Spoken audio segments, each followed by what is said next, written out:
First of all, historically, the market does do well at the second half of December. So you have the seasonality working in your favor here. But the market obviously likes the tax bill. It's liked the idea of tax reform all year. We've had a 35% corporate rate, the highest in the world. Now this new bill encourages industry to move money back domestically from overseas, and it reduces the tax burden, particularly on those small and medium-sized companies.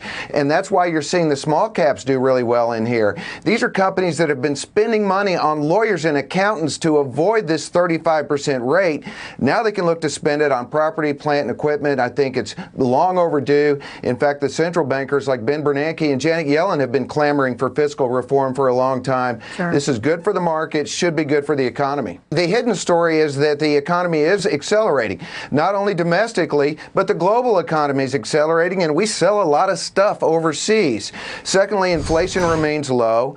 Central banks are starting to raise interest rates, but very slowly. It's a global but glacial rate hike that we're pricing into the market here. So low interest rates, low inflation, and growing economies. I think what we might see is that the earnings are really going to push the market higher, where we've seen multiples push the higher, valuations push the market higher before. Now we're starting to see profits push the market higher, and I think that could accelerate, particularly with lower tax rates for corporations.